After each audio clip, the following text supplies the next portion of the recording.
charging.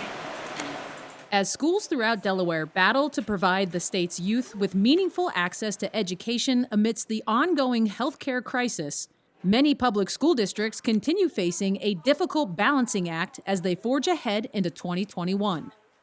Now, how as a school district do we balance all those, varying needs to ensure that safety and the health and well-being remain our top priority, while we also focus on teaching and learning?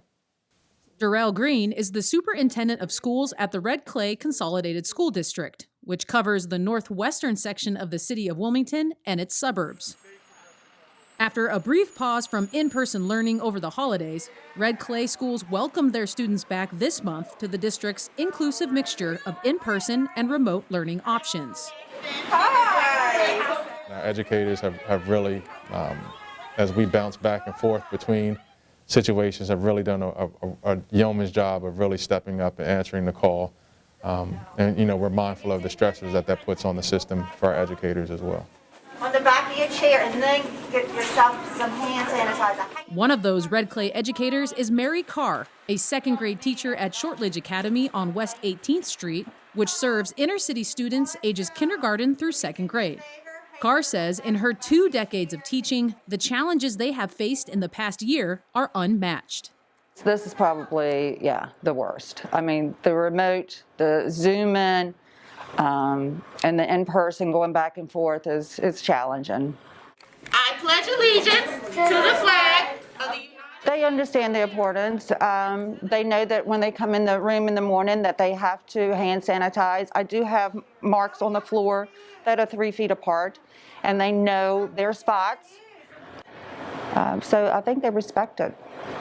The teachers and staff at Shortlidge Academy also ensure that although some of their little ones do love to share, for now they each have their own set of supplies and their own personal storage caddies. And in many rooms, students sitting together at long tables have large plexiglass walls constructed between them. Justin, what did you get 3 times 7 is? Red Clay says all of their buildings are outfitted with personal protective measures, including hand sanitizing stations in classrooms, hallways, and buses. Meanwhile, all schools are limiting the movement and cross-mingling of their students, enforcing social distancing, and, of course, requiring face coverings. There's constant information that's going out, about mask wearing, mandated mask wearing. There were some concerns initially, but we also recognize that this is all of our lived experience. So not only are they wearing them in school, we're required to wear them outside of schools. Oh, it's in there so because Jayana needs to go back. With over 1,000 classrooms throughout their district, the decision to reopen their schools in a hybrid fashion last fall did not come lightly.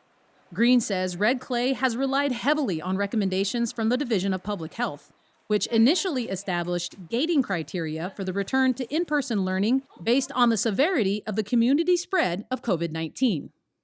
That shifted to where we are now, per the updated Department of Health guidance, is really looking at in-person contagious cases per school. As new positive cases and hospitalizations remain elevated across Delaware, the state's shift in gating criteria for schools has created some confusion and concern. Meanwhile, Green says to date there has not been a single example of a risk of spread within any of Red Clay's schools. He credits this to the hard work of all the district's teachers and staff, making special note of their school nurses. And then what I'll do is I'll call the daycare. Their job has increased tenfold, and so they're fielding the calls. They're doing the recommendations, working with epidemiology to determine contact tracing, investigations, who needs to be quarantined, who shouldn't, who's deemed close contact. I think it's indicative and seeing that across the board, again, the sacrifices that our educators are making in this environment to provide that resource and support to our students and families. We work together. It's teamwork. We have to. We have to come together as a team. That's the only way we can do it. And we have done it.